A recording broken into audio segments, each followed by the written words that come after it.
down, I know you got me, baby. Assalamualaikum warahmatullahi wabarakatuh.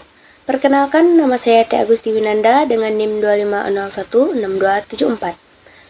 Saya berasal dari Universitas Negeri Padang, tepatnya Fakultas Bahasa dan Seni, Prodi Pendidikan Bahasa dan Sastra Indonesia. Kali ini saya akan menjelaskan materi tentang karakteristik bahasa pada mata kuliah pengantar linguistik umum. Teman-teman pasti bertanya, apa sih itu bahasa? Di sini dikemukakan oleh beberapa ahli. Yang pertama, Kraft mengatakan bahwa bahasa dapat didefinisikan sebagai sarana komunikasi antar anggota masyarakat dalam wujud lambang bunyi ujaran yang dikeluarkan oleh alat ucap manusia. Yang kedua yaitu Wijono, mengungkapkan bahwa bahasa adalah sistem lambang bunyi yang digunakan oleh penuturnya untuk berkomunikasi. Yang ketiga yaitu Kencono, menyatakan bahwa bahasa adalah sistem lambang bunyi yang arbiter digunakan oleh anggota kelompok sosial untuk berkomunikasi. Dan yang keempat yaitu Nas, mengemukakan bahwa bahasa itu mencakup 3 hal. Pertama, bahasa itu bekerja secara sistematis. Kedua, bahasa itu pada dasarnya berupa simbol-simbol bunyi, dan simbol-simbol bunyi itu mewakili makna karena dihubungkan dengan situasi dan pengalaman kehidupan. Dan yang terakhir yaitu bahasa itu memiliki fungsi sosial, dan tanpa fungsi sosial tersebut masyarakat tidak mungkin ada. Selanjutnya yaitu saya akan menjelaskan tentang ciri-ciri bahasa. Yang pertama yaitu sistem. Sistem dalam konteks ini adalah susunan teratur berpola yang membentuk suatu keseluruhan yang bermakna atau berfungsi. Sistem dibentuk oleh sejumlah unsur atau komponen yang saling terkait secara fungsional. Bahasa disebut sistem karena bahasa memiliki aturan atau pola. Yang kedua yaitu lambang. Lambang adalah tanda yang dipergunakan oleh anggota kelompok sosial berdasarkan perjanjian, dan untuk memahaminya harus dipelajari. Tanda adalah hal untuk benda yang mewakili sesuatu atau hal yang menyimbolkan reaksi yang sama terhadap yang diwakilinya. Lambang merupakan sejenis tanda. Dan yang ketiga yaitu bunyi. Kehadiran bunyi bahasa lebih dahulu daripada tulisan. Bunyi pada konteks ini adalah bunyi yang dihasilkan oleh alat ucap manusia. Alat ucap manusia itu diantaranya bibir, lidah, gigi, rongga mulut, dan pita suara. Bunyi bahasa adalah bunyi yang dihasilkan oleh alat ucap manusia yang di dalam fonetik diamati dengan fon dan di dalam fonemik sebagai fonem. Yang keempat yaitu arbiter. Arbiter diartikan sewenang-wenang, berubah-ubah, tidak tetap, dan mana suka.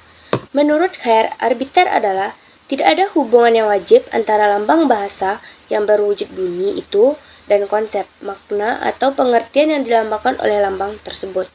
Umpamanya, tempat duduk yang dilambangkan dengan kursi tidak dapat dinalar atau dijelaskan mengapa lambang bunyi KURSI. 5. Bermakna. Sebagaimana yang dikemukakan sebelumnya, bahasa itu berwujud lambang. Jika bahasa sebagai lambang, tentu ada yang dilambangkan. Lambang tersebut disampaikan karena lambang dalam suatu bahasa mengacu pada konsep, ide, atau pikiran. Dapat dikatakan bahwa bahasa itu memiliki makna. 6. Konvensional. Sebagaimana yang dijelaskan sebelumnya, hubungan antara lambang dan yang dilambangkan bersifat arbiter. Namun, penggunaan lambang tersebut untuk suatu konsep tertentu bersifat sosial, bukan individual. Maksudnya, penggunaan lambang untuk suatu konsep tertentu merupakan kesepakatan masyarakat pemakai suatu bahasa. Karena merupakan hasil kesepakatan itulah bahasa disebut bersifat konvensional. Yang ketujuh yaitu unik. Bahasa dikatakan unik karena setiap bahasa mempunyai ciri khas. Setiap bahasa memiliki ciri yang tidak dimiliki oleh bahasa lain. Ciri khas sebuah bahasa, misalnya, terkait dengan sistem bunyi, sistem pembentukan kata, dan sistem pembentukan kalimat. Salah satu keunikan bahasa Indonesia adalah tekanan kata bersifat sintaksis. Maksudnya, dalam sebuah kalimat, tekanan diberikan pada kata tertentu. Makna kata tersebut tidak berubah, yang berubah adalah makna kalimatnya. Itu bervariasi. Bahasa digunakan oleh suatu masyarakat tertentu yang disebut masyarakat bahasa. Masyarakat bahasa adalah sekelompok orang yang merasa memiliki dan menggunakan bahasa yang sama. Umpamanya, yang disebut masyarakat bahasa Indonesia adalah semua orang yang merasa memiliki dan menggunakan bahasa Indonesia. Anggota masyarakat bahasa tersebut tentu saja memiliki latar belakang sosial beragam, baik dari segi tempat tinggal, pekerjaan, maupun pendidikan.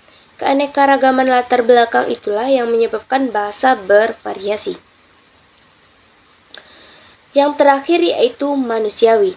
Bahasa adalah suatu aspek perilaku yang dapat dipelajari manusia yang mampu mempelajari bahasa.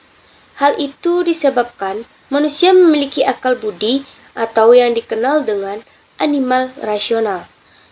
Dengan akal budi itulah manusia dapat memikirkan sesuatu, menemukan ide-ide baru, dan menyampaikannya kepada orang lain melalui bahasa. Bahasa menumbuh kembangkan kemampuan manusia untuk berkomunikasi.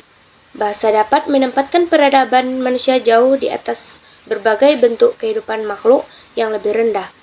Oleh karena itulah, dikatakan bahwa alat komunikasi manusia yang berupa bahasa bersifat manusiawi. Dengan kata lain, bahasa hanya milik manusia dan hanya manusia yang menggunakan bahasa sebagai alat komunikasi. Baik, sekian pemaparan materi dari saya tentang karakteristik bahasa. Saya Tia Agustiwinanda pamit undur diri dan semoga video ini bisa bermanfaat bagi saya dan teman-teman yang mendengarkan. Sampai ketemu lagi di video saya berikutnya dan saya ucapkan terima kasih dan sampai jumpa.